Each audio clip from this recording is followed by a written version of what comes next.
Okay, so good morning, everybody. Both those in person here in the library and also people joining us online.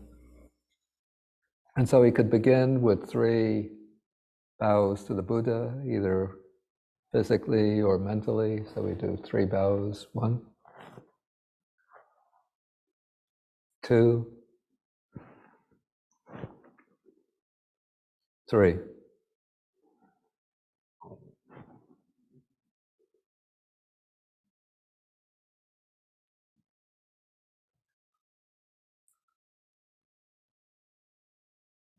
Okay, I'm going to share the screen now.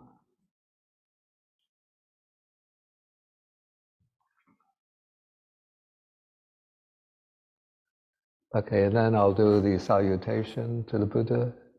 Namo tassa bhagavato arahato samma sambuddhassa. Homage to him, the Blessed One, the Worthy One, the fully enlightened one.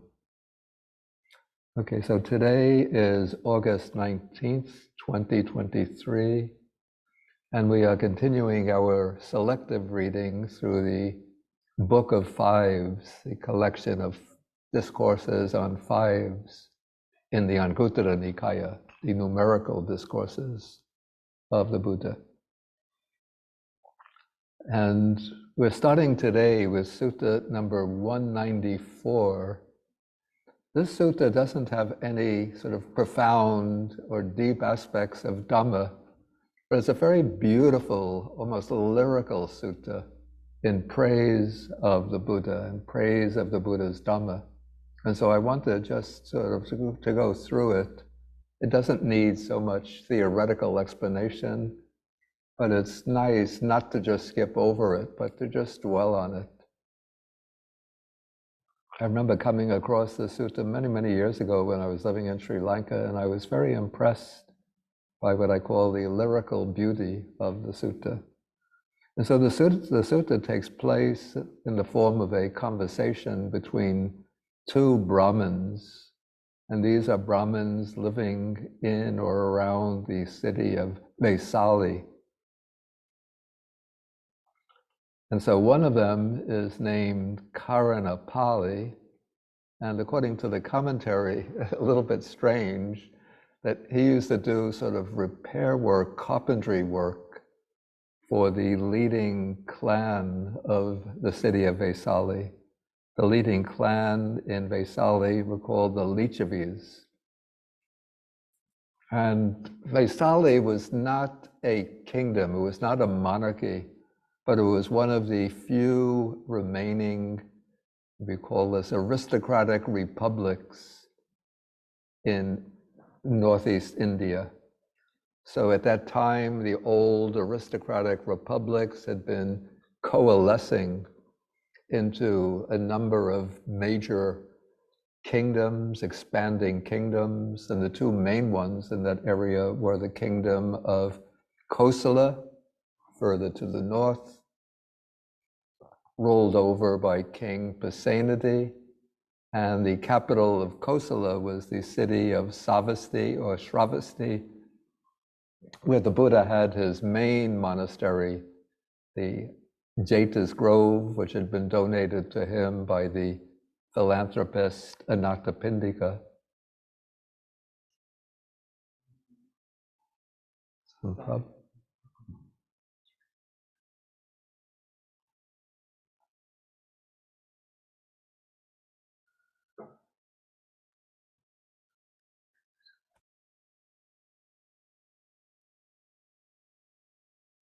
Okay. Is the sound coming through okay? People online? Yes, Bhante. Yes. Okay. Okay, Yes, so Bhante. one major state of monarchy was the state of Kosala, with its capital at Savatthi, and the other major state, which was later to become the Indian Empire, the first Indian Empire, was the state of Magadha. Its capital was Rajagaha, which still exists today in India as the city of Rajgir.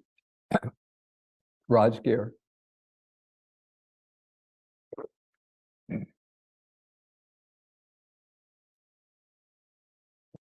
And its ruler was Bimbisara, King Bimbisara, who was succeeded by his son, Ajatasattu. But another major state in India at that time was the state of, it was actually a confederation called the Vajji Confederation, and its capital was Vaisali. And it was a kind of aristocratic republic, and the aristocratic clan were called the Lichavis. And of course, the Lichavis were from, out of the four classes of India, we have the four classes or castes. The Kshatriyas were the administrative, the governing class. The Brahmins were the priestly caste, performing the rituals, preserving the Vedas. Then there were the Vaishyas, the merchants and business people, and the Shudras, or workers. And the Lichavis were, of course, they were from the Kshatriya caste, the ruling clan. And usually when we think of the Indian caste system, we always think of the Brahmins at the top. But apparently in Vaisali and some of the other states in the northeast, the Brahmins were subordinate to the Kshatriyas. And so this Brahmin, rather strangely, was doing some work for the Lichavis. And according to the commentary, the kind of work he did was repair work, as though he were like a carpenter. It said that he would repair the gates and the ramparts. Okay, so that is one of the Brahmins who engages in this conversation. And the other, the one who is going to become sort of the advocate of the Buddha, or the sort of spokesperson for the Buddha, is named Pingiyani. And according to the commentary, Pingiyani was an anagami, a non-returner.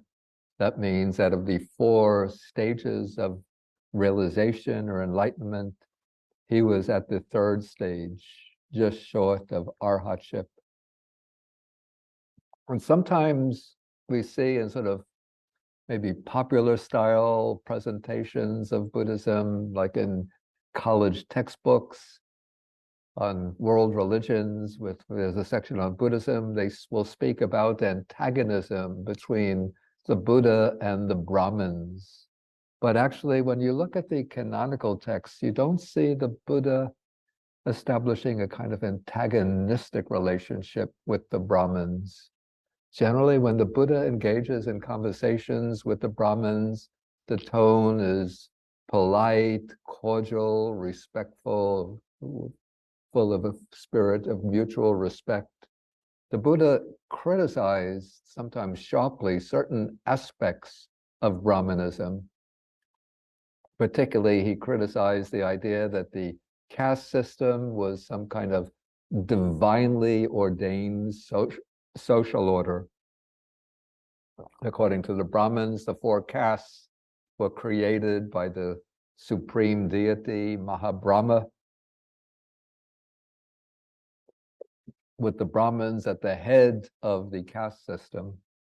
And the Buddha rejected that belief and held that the four social castes just arose through conditions, through purely human conventions, and not through divine decree.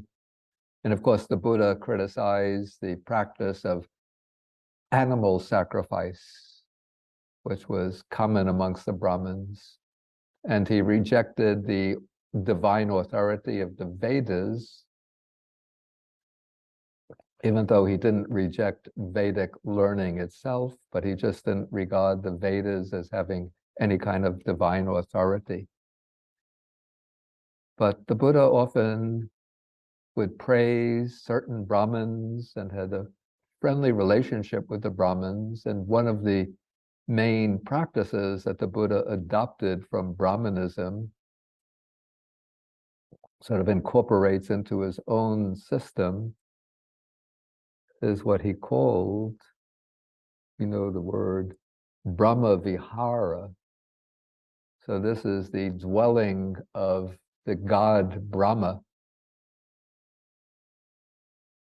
And so the Brahmins developed this practice of the Brahma Viharas. These would be the meditations on loving kindness, compassion, altruistic joy, and equanimity, with the aspiration to be reborn in the Brahma world, which they took to be an eternal realm of existence.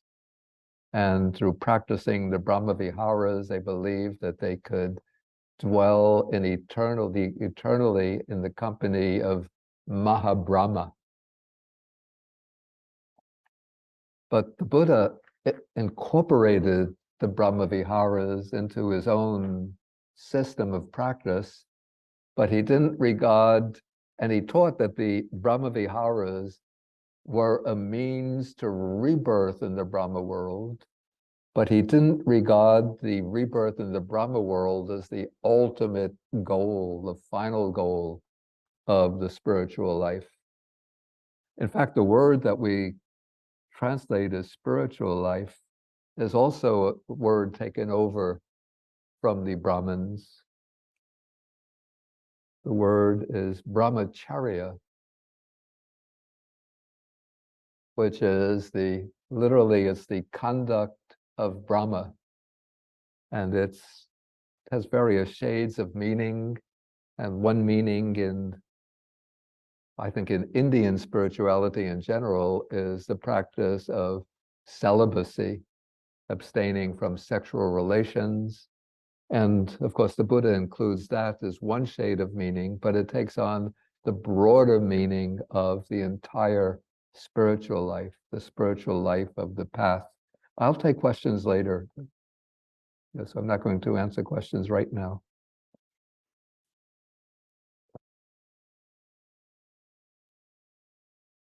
Okay, so the Buddha now we have these two Brahmins, and the Brahmin Karanapali meets along the road. He meets the Brahmin Pingiyani and asks him where he's coming from in the middle of the day. And Pingiyani explains he's coming from the presence of the ascetic Gautama, that is the Buddha.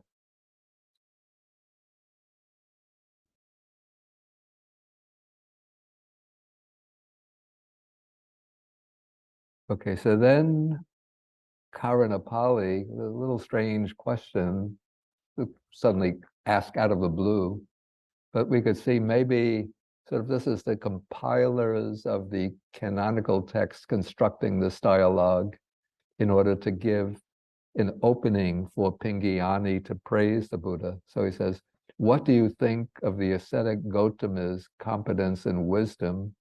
Do you consider him wise?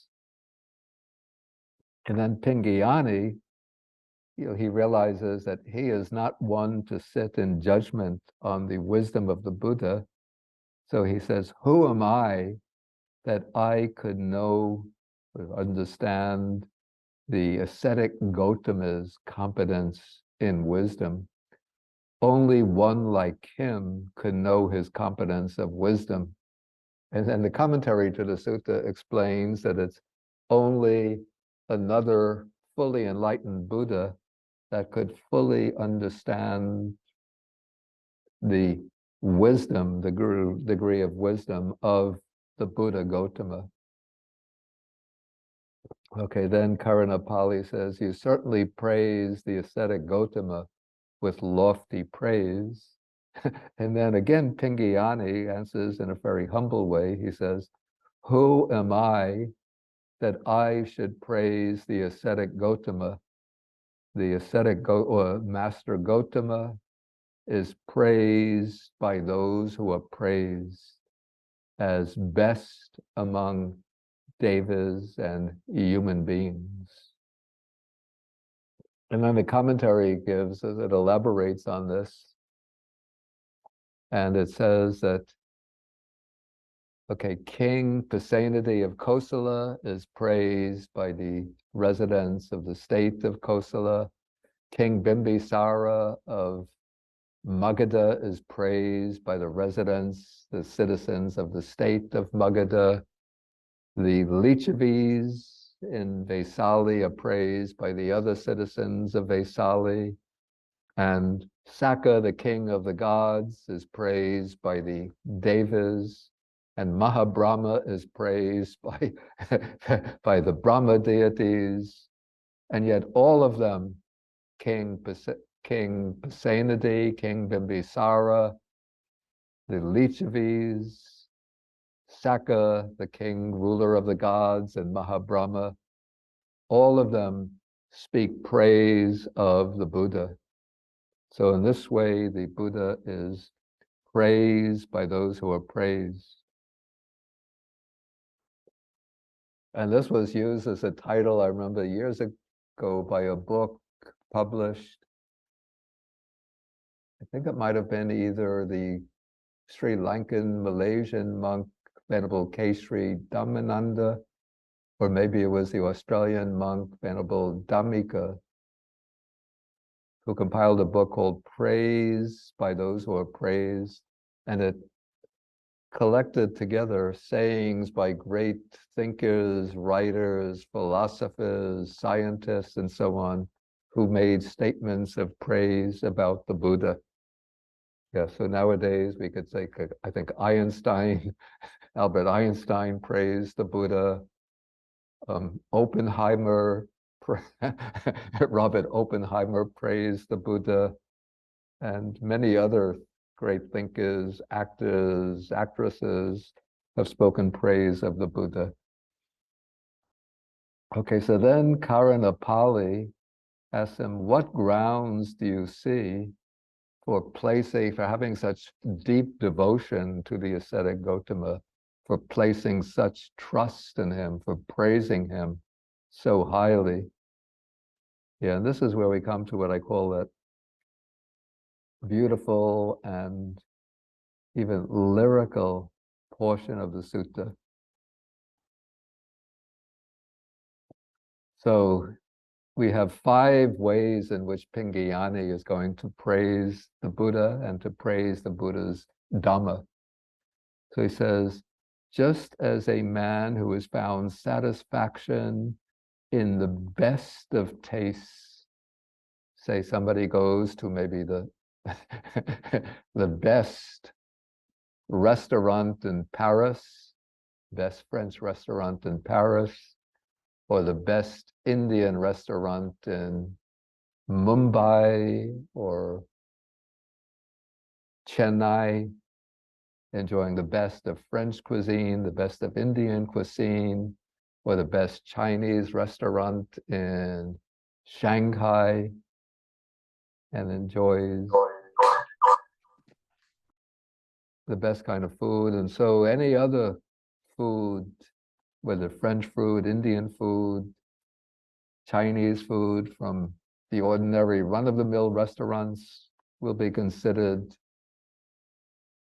tasteless or inferior. And so he says, whatever one hears of the Master Gautama's Dhamma, and he mentions 4 different types of teaching of the Buddha, discourses. So these are the suttas. And I think this is probably, I have to say, added by the compilers of the discourses, because they would be acquainted with these different classifications. So we have classifications, discourses, those would be the straight discourses, straight suttas. Then we have suttas that are spoken as a mixture of prose, usually a prose portion, and then accompanied by a verse or a series of verses. Like, for example, the first book of the Anguttara Nikaya, or what are some of the others? The Udana Iti Vuttaka, the Sutta Nipata, suttas in the Sutta Nipata combine prose and verse. And the third is expositions. Maybe these are analytical discourses by the Buddha, or it could be answers to questions from others. and then amazing accounts. These would be accounts of wondrous, what we would call miracles, miraculous events. But we don't have to pay much attention to this fourfold division. But the important point, whatever one hears of the Buddha's Dhamma, after hearing that Dhamma, one will no longer yearn for or be satisfied with the doctrines of the ordinary ascetics and Brahmins.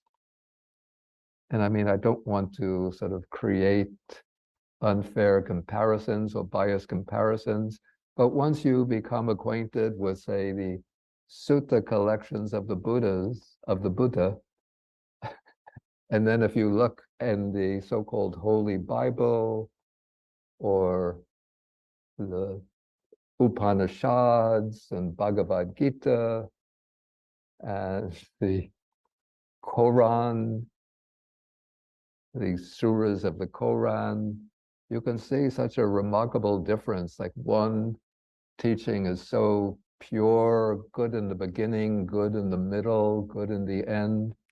And the others you could see like really serious problems and defects from that standpoint.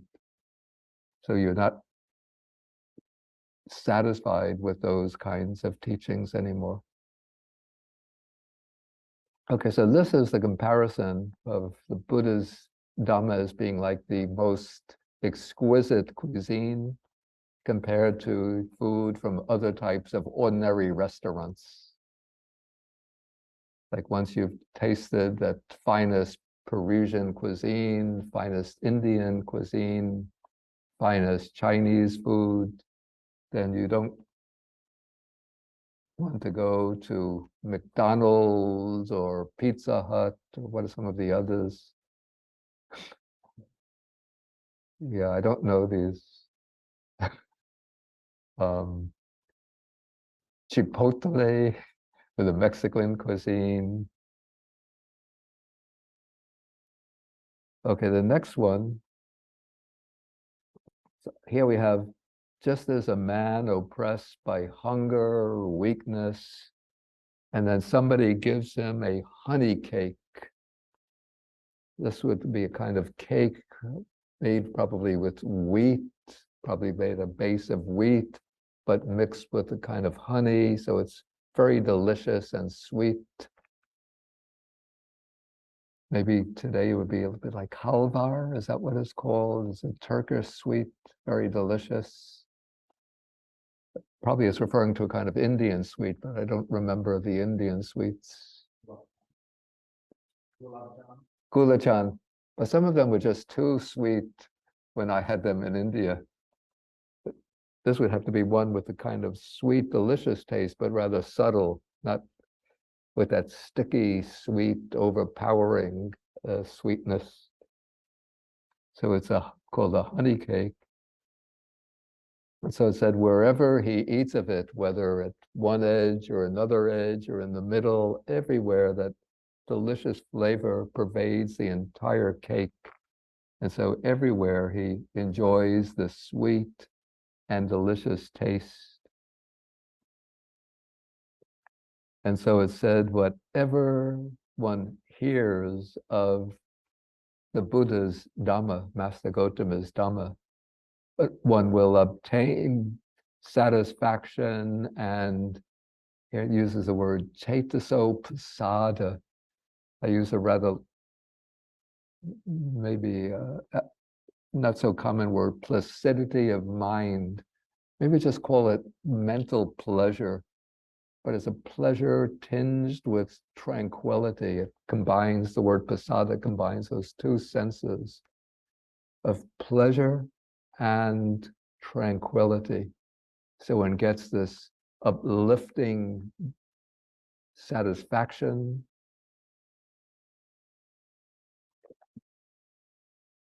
and this tranquil pleasure. So the mind, yeah, this word pasada, it's also used in relation to like, you have a body of water like a lake, which is being blown into ripples by a wind.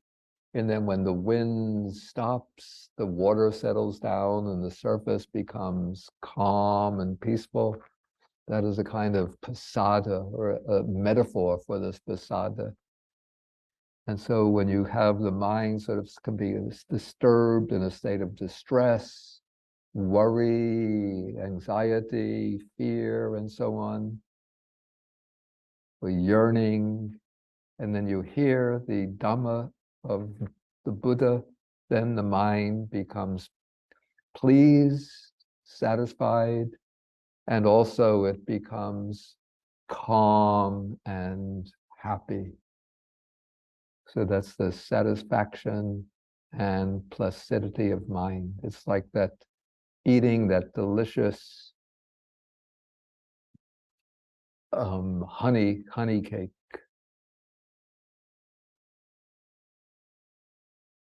Okay, then comes the third simile. Here we have a piece of sandalwood. And so there are different kinds of sandalwood. The sutta refers to two kinds, yellow sandalwood or red sandalwood. But both of them give off this very pure, fragrant scent. In fact, they use sandalwood as probably the main ingredient, at least for a lot of the incense manufactured in India. And so if you go, Mysore is where I think that's the center of the incense manufacturing industry in India. And so they get sandalwood and they use the sandalwood to make very, very high quality incense, giving off very delicate but beautiful fragrance. It's not overwhelmingly sweet like the incense made from flowers like jasmine incense or rose incense, but the sandalwood incense is very subtle and uplifting fragrance. And so when you catch the fragrance of sandalwood, then you enjoy this pure, fragrant scent. Actually, fragrance and scent are almost the same meaning. And so when you have a piece of the sandalwood, wherever you smell it, whether at the bottom, the middle, or the top, you enjoy that sweet fragrance, that very pure, delicately sweet fragrance. In fact, they often use caskets made out of sandalwood as places for people to store their best clothing. So then you would put the clothing in the sandalwood casket. So then when you take it out, then your clothes have that fragrance of the sandalwood.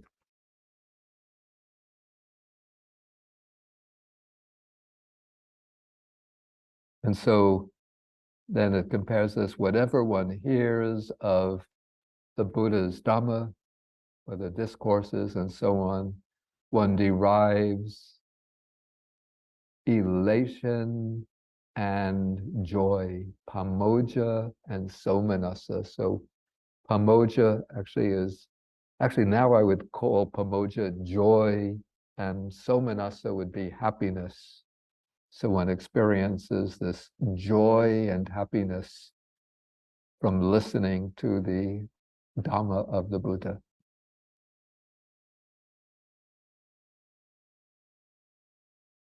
Okay, then comes the fourth simile.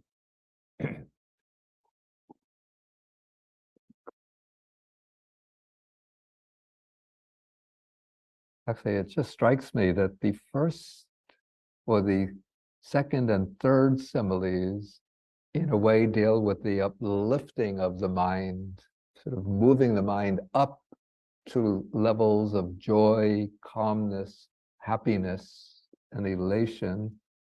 And the fourth and fifth similes deal with in a way, with the extinguishing or the removal of suffering and distress. Okay, so in the fourth simile, okay, we have a person who is afflicted, ill, gravely ill, And then he comes across a very competent, skilled physician who prescribes maybe some medicine or some other kind of treatment. And then the person who is sick is instantly cured of that illness. And so the illness, just by encountering the physician, the illness disappears. And so whatever one hears, or whenever one hears Master Gautama's Dhamma, then one's sorrow, lamentation, pain, dejection, and anguish will vanish. So we have this string of 5 terms: Soka parideva dukkha domanas upayasa. So Soka is sorrow, parideva is weeping, lamentation, dukkha is oppressive bodily pain, and domanassa is mental displeasure, dejection, sadness, and then upayasa is extreme pain and misery. And maybe some outstanding examples of this. We have the case of the famous story of Kisa Gautami. She is the woman whose baby died, and everywhere she tried to find somebody that would bring her baby back to life, but nobody could revive the baby. And then somebody told her, you go to the Buddha can bring your baby back to life. And she went to the Buddha and said, Buddha, can you bring my baby back to life? And the Buddha said, I could do that, but under one condition: you have to get me the appropriate medicine. And okay, I'll do it. What is the appropriate medicine? What I need to make the medicine, the Buddha said, I need a few mustard seeds from a home, from a family where nobody has ever died. Can you get me those mustard seeds? She said, I'll get them at once. So she goes to one house. Can you give me some mustard seeds to bring my baby back to life? We have plenty of mustard seeds. Here's a handful. But she says, did anybody ever die in this home? Oh, yeah, last 6 months ago, our grandmother died. So I can't take the mustard seed. Next house, give me some mustard seeds. Did anybody ever die here? Oh, our father passed away last month. Next house, oh, we lost a daughter last year. Next house, oh, I lost my wife. Next house, oh, I lost my husband. Next house, I lost my cousin, and so on, till she realizes everybody, in every home, somebody has died. And then she comes back to the Buddha, and the Buddha says, did you get me the mustard seeds? And then she says, I'm finished with the business of the mustard seed. Let me go forth. And she becomes a nun, and she becomes in time an arhat. So there are many, many stories like this, particularly in this collection of stories that accompanies the Dhammapada collection. So when you hear the Dhamma of the Buddha, then one's sorrow, lamentation, pain, dejection, and anguish will vanish.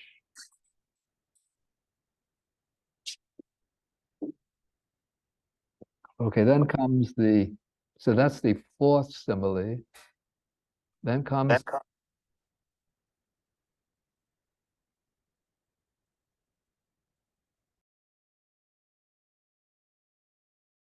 okay, then comes the 5th one. So here, again, this deals with the dispelling of some kind of pain or suffering or misery. We have a man comes along who's oppressed and exhausted by the heat. Maybe he's living in Arizona or southern Texas or southern California, Utah. So he comes along oppressed, exhausted by the heat, or even living in New York, 3 weeks ago, fatigued, parched, and thirsty. And then as he's walking through this, maybe through a desert, he comes across an oasis where there's a delightful pond with banks, with plants growing on the banks, and the water is clear, clean, cool, limpid, agreeable. And then he jumps into the pond and he bathes in the pond and cools off his body. And then he takes his cupped hands and drinks the water. And he feels so relieved. And then all of his affliction, fatigue, and the feverish burning would subside. And so in this simile, so then whatever one hears of Master Gautama's Dhamma, again, the different divisions, all one's affliction, fatigue, and burning, this would be the burning of the defilements, the fires of lust, hatred, and ignorance, and all the other defilements will subside. Okay, so this is the Brahmin Pingyani explaining to his colleague, the Brahmin Karanapali, why he praises the Buddha so highly. And then when this was said, then the Brahmin Karanapali, who apparently had never heard the Buddha teach before, but just on the basis of this praise, he puts his upper robe over one shoulder. That is the sort of gesture, the arrangement showing respect. And then he puts his right knee on the ground and he holds out his hands in the Anjali position in the direction of probably the Mahavana, the great woods where the Buddha is living. And he utters 3 times the salutation to the Buddha. It would be the line that we recite at the beginning of the class, Namo tassa bhagavato arahato sama sambuddhassa, 3 times. And then he this is the stock part of a sutta where he first praises, in this case, he praises his colleague, Master Pingyani. And then he says that Pingyani has made the Dhamma clear in many ways. But you see, this is really like a stock passage, which is just inserted here. Of course, the Brahmin Pingyani hasn't explained the Dhamma at all. He's just praised the Buddha in various ways. But in the stock passage, the Brahmin Karanapali says, as though he were turning upright, which had been overthrown, revealing what was hidden, showing the right path to one who was lost, or holding up a lamp in darkness so that those with good eyesight could see forms. And then he says, now I go for refuge to the Buddha, to Master Gautama, to the Dhamma, and to the Sangha of bhikkhus. And he declares himself a lay follower for the rest of his life. Okay, so that is this sutta. Maybe we could see if there's any questions. Though, as I said, it's not really a problematic sutta. But if somebody has a question, the way to ask the question is simply to go to the participant list. Well, anyway, you go to this bar on the bottom of your screen, and it could be that you have a separate image of the raised hand, or else it could be in reactions. If you click reactions, then you'll see a number of options, and one of them should be the raised hands. Okay, so far I don't see any raised hands. So, I mean, there's, I think, nothing really problematic in the sutta itself. So let us go then to the next sutta.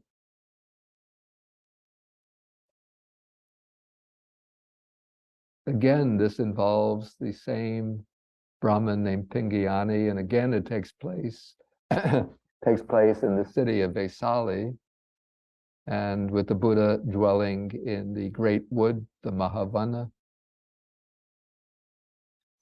And a rather strange beginning. So it says, now on that occasion, 500 Lichavis came to visit the Buddha. And as I mentioned, either last class or a couple of classes ago, when you see the number 500, it's just in a sense a symbolic number indicating a great number. Like as I said a few weeks ago, if historians of Buddhism are saying that on August 19th, Bhikkhu Bodhi was teaching a class in the Zhuangyan Monastery Library, and at that time there were 500 students, 500 students listening to him. And then if somebody had taken a photograph, they'll see 1, 2, 3, 4, 5, 6, 7, 8.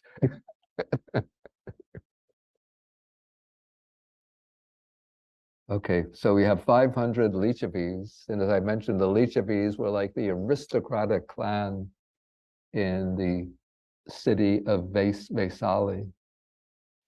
And then it says some Lichavis were blue with a blue complexion, and they were wearing blue clothes and blue ornaments.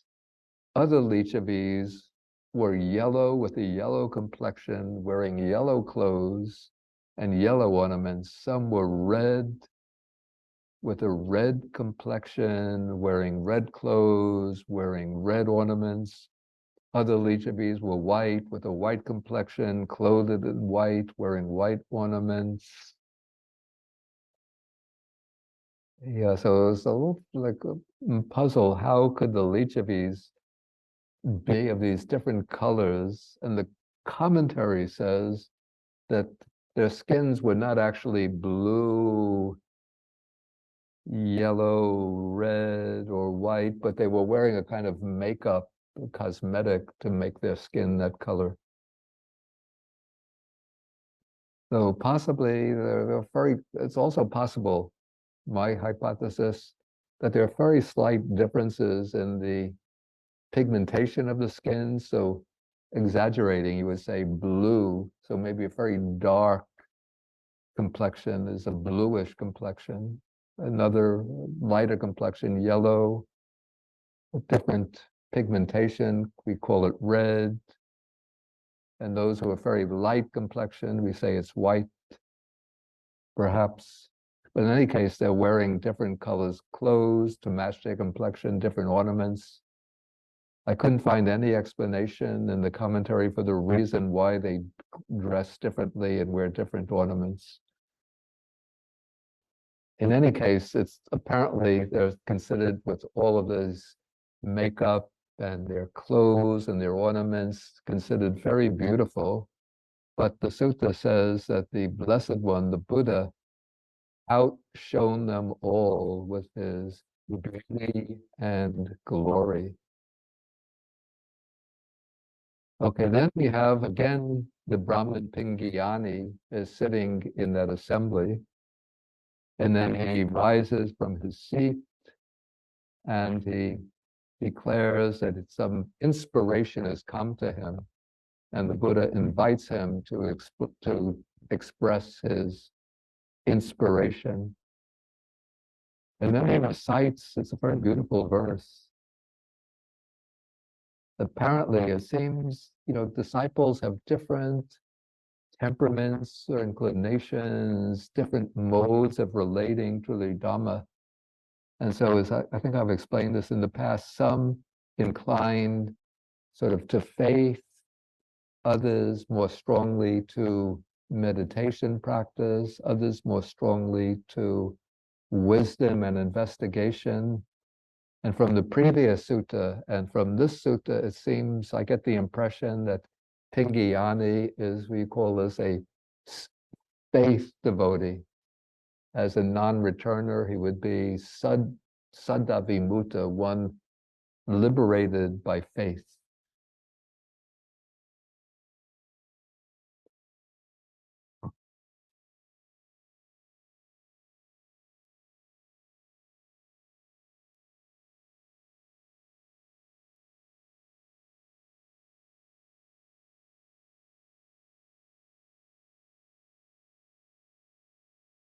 I should have copied the Pali.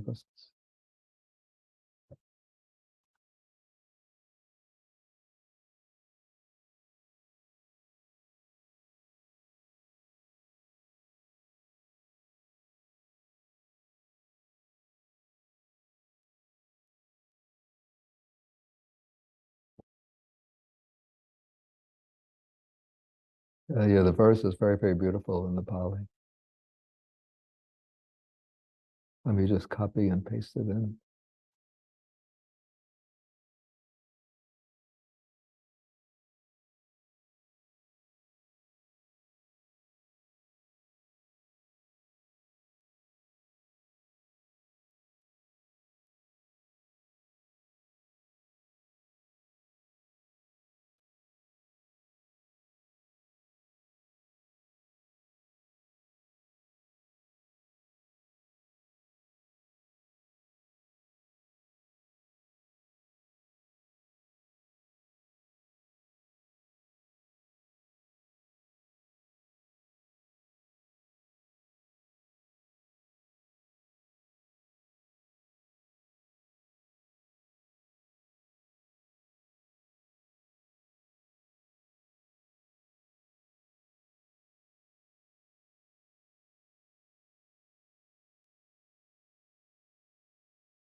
Anyway, okay, I'll just read the English. So it says, as the fragrant red coconut lotus, I'm not quite sure what that kind of lotus is, blooms in the morning with its fragrance unspent.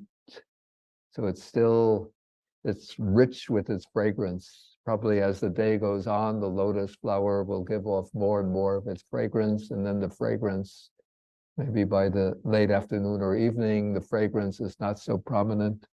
But in the early morning, just when I think the lotus folds up during the night, and then when the sun shines upon it in the morning, at sunrise, then the lotus opens up, so it blooms, and then it's rich in fragrance, and the fragrance comes flowing out.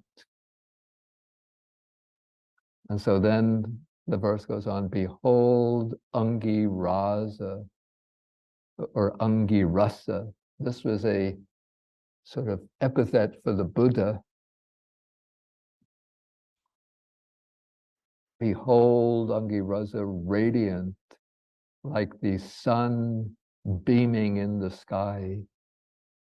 Yeah, so the Buddha is sitting there surrounded by these probably wealthy, powerful young Lichavis with their finest clothing and ornaments. And yet the Buddha is one who excels. Oh, I see, somebody copied and pasted.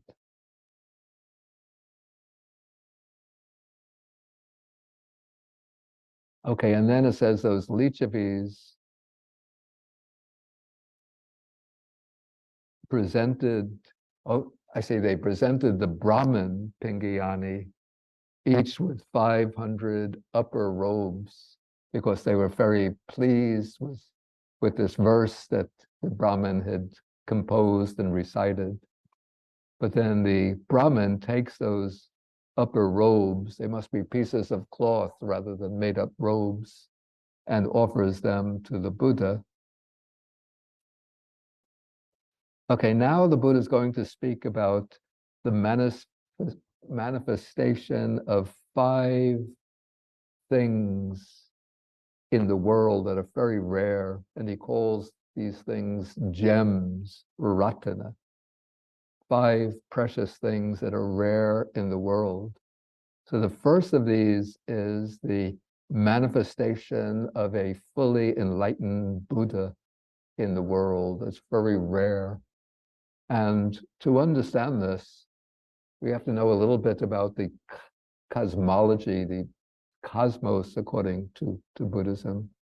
So we have the cosmic time. According to the Buddha, in time, the universe is without any first point, any original beginning, but the universe unfolds in cycles. There are these cosmic cycles. or maybe we could say the universe is made up of many galaxies, each of which goes through a number of cycles. And the cycles, the word for the cycle is, in Pali, it's kappa, but maybe some know the Sanskrit because it's almost been absorbed into English, the word kalpa. So that is the time, the period from the very beginning of a cosmic cycle to the end of the cosmic cycle. And in contemporary way of computation, it would be equivalent of, I would say, in the neighborhood of 34, 35 billion years, give or take a few billion. And in one kalpa, there can arise between 1 and 5 Buddhas. The most in one kalpa is 5 Buddhas. So the kalpa goes through different historical periods, and some kalpas will have 1 Buddha, some 2, 3, 4. Our present kalpa is called an excellent kalpa, Buddha kalpa, because in this particular cosmic cycle, there are 5 Buddhas. So we have 3 from the distant past, Kakusanda, Konagamana, Kassapa. So those are the 3 from prehistoric ages. And then our own present Buddha, Gautama Buddha. And then after the teaching of Gautama Buddha completely disappears, the next Buddha to arise is Maitreya or Maitreya Buddha. So the arising of a Buddha is extremely rare, and there are even kalpas, periods of cosmic time, when no Buddha arises. Those are called sunya kappa, empty cosmic aeons. And for a person to achieve Buddhahood, what makes the arising of a Buddha so rare, so difficult, are the requirements to achieve full Buddhahood. A person, from the time they make the aspiration in front of a Buddha, they have to get the prediction from a Buddha, called the so-called prophecy, that in so many aeons in the future, you will become a fully enlightened Buddha. Then they have to practice the 10 spiritual perfections or paramis. We have giving or generosity, moral conduct, renunciation, wisdom, energy, patience, truthfulness, determination, loving kindness, and equanimity. Fulfill the 10 paramitas at 3 levels: the basic level, intermediate level, supreme level, and accumulate vast accumulations of merits and of wisdom. And so the arising of a perfectly, fully enlightened Buddha is, for that reason, extremely rare in the world. Okay, then maybe not as rare as the appearance of a Buddha in the world, but also said to be rare is a person who can really accurately, reliably, authoritatively, and in detail teach the Dhamma and discipline, the Dhamma Vinaya, proclaimed by a fully enlightened Buddha. That's rare in the world. So many people give Dhamma talks, so you could just, with a little bit of study and training, maybe like myself, we give Dhamma talks. But to get a person who can really teach authoritatively based on deep insight and experience and comprehensive understanding, and in a way that's effective in transforming people and getting them to reach levels of practice and realization themselves. That is rare in the world. Then another thing that's rare in the world is when the Dhamma and discipline proclaimed by the Tathagata, whether by the Buddha himself or by a disciple, is being taught, a person who can really understand it correctly and accurately and gain deep insight. That is rare in the world.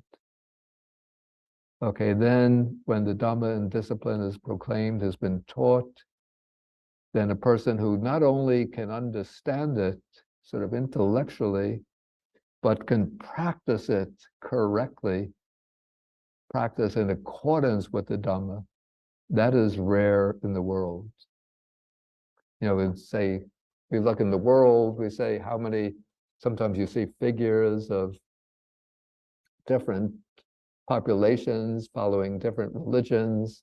So we have so many Christians in the world, so many Hindus, so many Jews, so many Muslims, so many Buddhists. And sometimes the Buddhists say, oh, we're so proud because we have so many, I don't know the figure, hundreds of millions of Buddhists in the world. But you know what they do? They count like the entire population of China, they sometimes count them all as Buddhists, because when a relative dies, they have a Buddhist funeral service. So we say, count them as Buddhists. In Japan, you know, in the life, they just do secular business, maybe for personal needs. They do Shinto rituals. But then when the person dies, they get the Buddhist funeral service, so they count them as Buddhists. So then when you see the figure, hundreds of millions of Buddhists, wow, we're so proud, so many millions of Buddhists. But how many understand the Dhamma taught by the Buddha and practice accordingly? Very, very few. And then what's interesting, that the sutta adds here at the end is, so these things you could see are really, truly, really, understandably rare in the world. But the fifth one, the Buddha adds, a person who is grateful and thankful is rare in the world. Yeah, so this gratitude and thankfulness, this is a quality that we really have to cultivate. Sometimes I think traditionally we speak about 4 Brahma Viharas or immeasurables, the Wuliangxin, the immeasurable virtues of the mind, loving kindness, compassion, altruistic joy, and equanimity. But I think sometimes we should add a 5th one, and that would be gratitude. And there are ways to systematically develop gratitude. Like the way I found effective is you can begin by developing gratitude towards one's parents. We start off just at a sort of a secular level. Gratitude towards your parents, especially if you've had loving and caring parents who have, I used to think that when I was lying in bed, hearing my father get ready to go for work in the morning and think he's doing that all for me. It's not that he enjoys that work, but he's going out just to earn money to support this spoiled brat lying in the bed. And so you begin developing gratitude towards your parents, then you could develop gratitude towards your siblings, brothers and sisters, assuming they have been kind and helpful, then gratitude towards any other like benefactors, towards teachers that you found really thoughtful, inspiring, uplifting, especially those who have shown you special attention and sort of nurtured intentionally and specifically nurtured your education, towards doctors who have looked after you, again, particularly kind and compassionate doctors. If you've been in the hospital, towards nurses who have taken care of you. And then you can expand the range of this gratitude even to the hosts, the mailman who delivers the mail, the people who work in the different shops where you go shopping, the clerk at the counter in the supermarket, and the people who stock the shelves in the supermarket, often working for, I have to say, rather unsatisfactory wages. Of course, they're trying to earn money to support themselves, but still, you could develop a mind of thinking that they're doing this for my benefit. And then before long, you could expand. If you have had like a pet dog or cat that you really love, you could think how that dog or cat has shown you special affection and have gratitude towards the pets, pet birds, pet fish, or the animals out in the wild that give you pleasure and delight. And this way you can develop a mind of gratitude towards everything and everybody in the world, with a few exceptions. Okay. Okay, so maybe we could see if there are any questions now. Okay, so I see Geeta's hand. Let me just get the participant list. Okay, Geeta, you might as well go. Yes, Bhante, thank you. Thank you for the teaching. Sadhu, sadhu, sadhu, with tons of gratitude. Bhante, my understanding is that if there is, as long as there's the Dhamma teachings of the Buddha available to all of us, that there's definitely going to be people entering the Aryan lineage of path and fruit. Sotapanna, Sakritagami, Anagami, Arhatship, right? So if the Dhamma is available right now in the world to all of us, there's a possibility that we can make an ending of this cycle and enter at least the Sotapanna stage. Yeah. Bhante, isn't that what, I mean, is this correct? Because I mean, that's what I gather from the teachings. I think it's possible that the teaching will still survive, but there will be, but let's say that the spiritual faculties of human beings decline to the point that they're not able to attain Aryan or noble realization, but they can still preserve the teaching and still understand and practice the teaching. This is what's said in the tradition. I can't testify for this, but it's said that over time, the faculties of people deteriorate so that they're no longer able to reach the levels of Aryan realization, but they could still practice and develop or plant good roots, wholesome roots that will come to fruition under subsequent Buddhas. But as long as, let's say, as long as the teaching of the Buddha survives, never give up on the possibility of reaching Aryan realization. Only about 10. Thank you, Bhante. Sadhu, sadhu, sadhu. Okay, we go to Nangi. Yeah. Nangi, you would have to unmute. Put on my reading list. Okay, we'll come back. Okay, Samantha Jayatelika. Thank you, Bhante. I thought that was really interesting aspect that you added at the end about gratitude. I was just wondering the difference, like, for me personally, I find it easier, the conditional, like say, I'm grateful for someone on if someone's good to me, etc. And I can sort of like play like my parents, it's easy for me to pay gratitude to them. So it seems there's an element of conditionality, like, could there be unconditional gratitude as well, or is gratitude on the basis of someone's done something to you, like, so there's an I, a person as a me, and I'm grateful for that.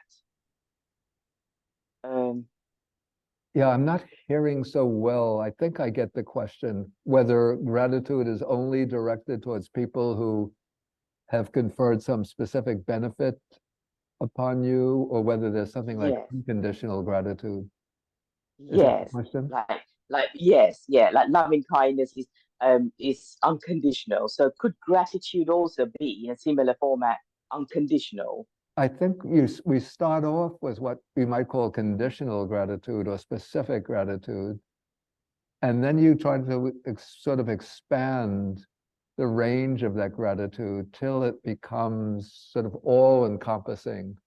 So it's said that you could even have gratitude towards this earth for supporting all of our activities, gratitude towards the trees for filtering the air, taking in the carbon dioxide and giving out the oxygen. Gratitude, because everything is sort of, when you look with the eye of wisdom, you can see everything is sort of, and everybody are interconnected. So there are like vast chains of interconnectedness. So we don't see, the different nodes within those links, those Hope Danny has to go different for his meal now. interconnectedness. But in some way, those people who are forming the nodes and those links of interconnectedness are benefiting us. So let's say, okay, just a very mundane example. I go to the mailroom here and I see that there's a package. I had ordered some books a week ago, and now there's a package that comes for me with the books that I ordered. So I have to think that, okay, I could think it's the postman who delivers the books, but then it might be a worker in an Amazon supply room who's packed the book, and somebody else who's sent the books to the distribution center, to the post office. So many people are involved in that. And if I really reflect on also the fact that these people are sometimes working under very grueling, sometimes difficult conditions just to subsist. And then imaginatively, I think that they're doing this just for me, then I can sort of develop gratitude towards them. Lovely. Yeah, I get that. Yeah, it's like being in a supermarket. So if I'm going to get some food, all the people who have gone And then through, it's said like in one of the it's lovely. techniques for developing patience is that there will be people who create a lot of trouble and difficulty for me. Maybe people who repeatedly speak to me in abusive ways, or people who are cruel to me, harmful to me. And naturally, the natural response is to develop resentment towards them and antagonism towards them. But then I can reflect that, well, if I'm to advance on the Buddhist path, I have to develop at least three qualities. I have to develop patience, loving kindness, equanimity. If I just develop loving kindness towards the people that are friendly towards me, that's a kind of superficial loving kindness. Real loving kindness, for loving kindness to be fulfilled and perfected, I have to develop it towards the antagonistic people, the hostile people. So that aggressor is helping me to develop loving kindness. If I'm just patient with, say, mosquitoes or with disagreeable weather, that's not a great achievement. But when somebody is angry with me and aggressive towards me, and I endure their angry, harsh words with patience, then I'm really learning how to practice patience. And similarly with equanimity. So in that way, you could say, I have to be grateful towards the aggressive, hostile person for being my Kalyana Mitra, my good friend on the path, for teaching me how to develop loving kindness, patience, and equanimity under difficult conditions. Wonderful. Thank you, Bhante. That's what I need to develop because I actually had some friction just 2 days ago with a family member. So that's why I was thinking so that my ego was getting the angers there. Yeah. So now, thank you, Bhante. Okay, and next question is from Mirko. Yes, hello, Bhante. Thank you very much for teaching. So I wondered if if there had been anyone under who took the vow to become a future Buddha under our Buddha. Like we know that the ascetic Sumedha took the vow under the Buddha Dipankara, and now I wonder if there's anything mentioned in the suttas that there was someone who asked the Buddha Gautama if he can become a future Buddha, and who then took the vow. Yeah, that's an interesting question, and it's always been something of a matter of perplexity for me, since we don't see that taking place in the either in the canonical texts that have come down, and I don't recall seeing anything like that in the old commentaries, though in later literature composed, say, in Sri Lanka in the medieval period, there are some works which have stories of certain people during the Buddha's time that we find in the suttas forming a bodhisattva vow under the Buddha Gautama. Like one is King Pasenadi of Kosala, because King Pasenadi, there's no account in the suttas of him reaching the stage of stream entry.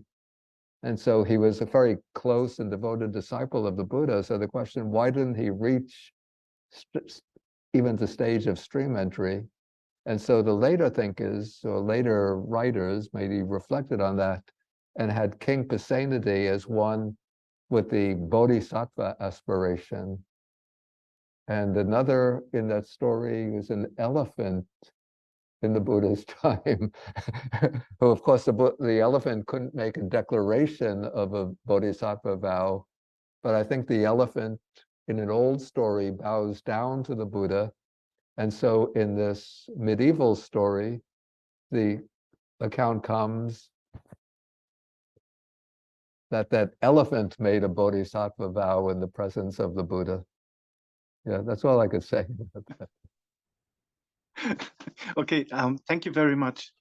Yeah, that work is called, had been published by the Pali Text Society and translated by the Sri Lankan monk living in England for a long time, Venerable Sadatisa.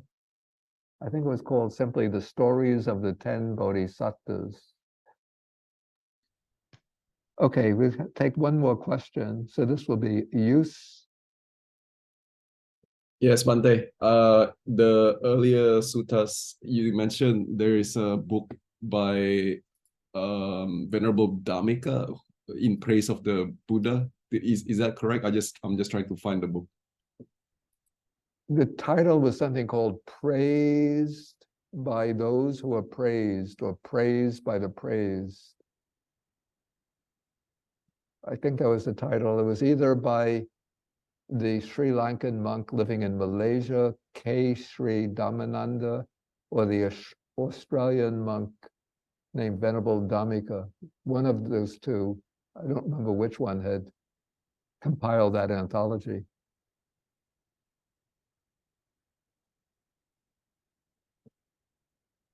Okay, I think we'll have to end now for the morning. So we'll end with the verse for the verse for sharing the merits, and then we'll do 3 actual vows to the Buddha.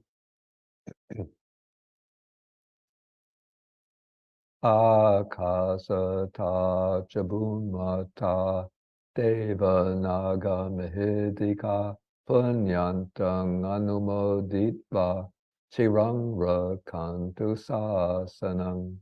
Akasata chabunmata deva naga mahidika punyantang anumoditva chirang rakantu desanang.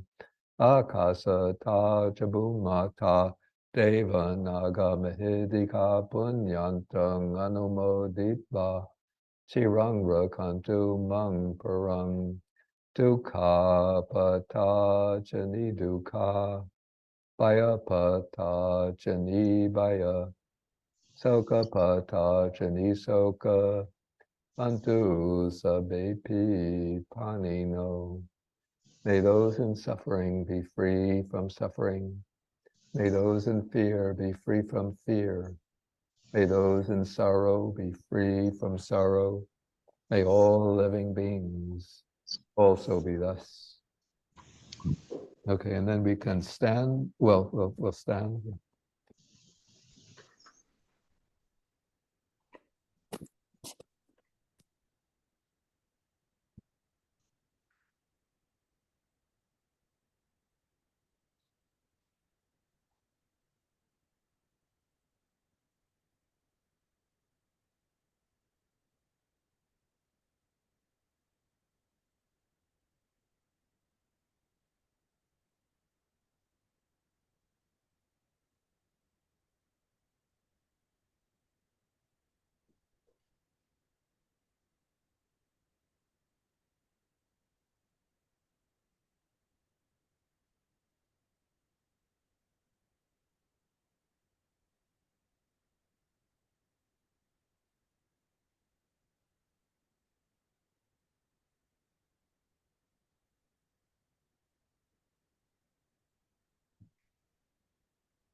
Bow to Bhante. Thank you, Bhante. Thank you, Bhante. Thank you, Bhante. Okay, so thank you all. Thank you, Bhante. Thank you. Thank you, Bhante. Have a good lunch. Take care. Be safe. Be well, Bhante. Tiruvan Saranai. Don't forget, Buddhaya. next week I have the class for the Russian speakers, so it won't, well, you could join, you're welcome to join. I'm just, for the people who come in person, it won't be, it'll be conducted entirely through Zoom online. Thank you, Bhante. Thank you, Bhante. Tiruvan Saranai. Thank you. Namo Buddhaya. Bye, Bhante. Take care. Be safe. Bye. Thank you, Bhante. Bye, Thank you, Bhante. Bhante. Good to have you, Bhante. Thank you very much, Bhante. Sadhu, sadhu, sadhu, Bhante. Thank you.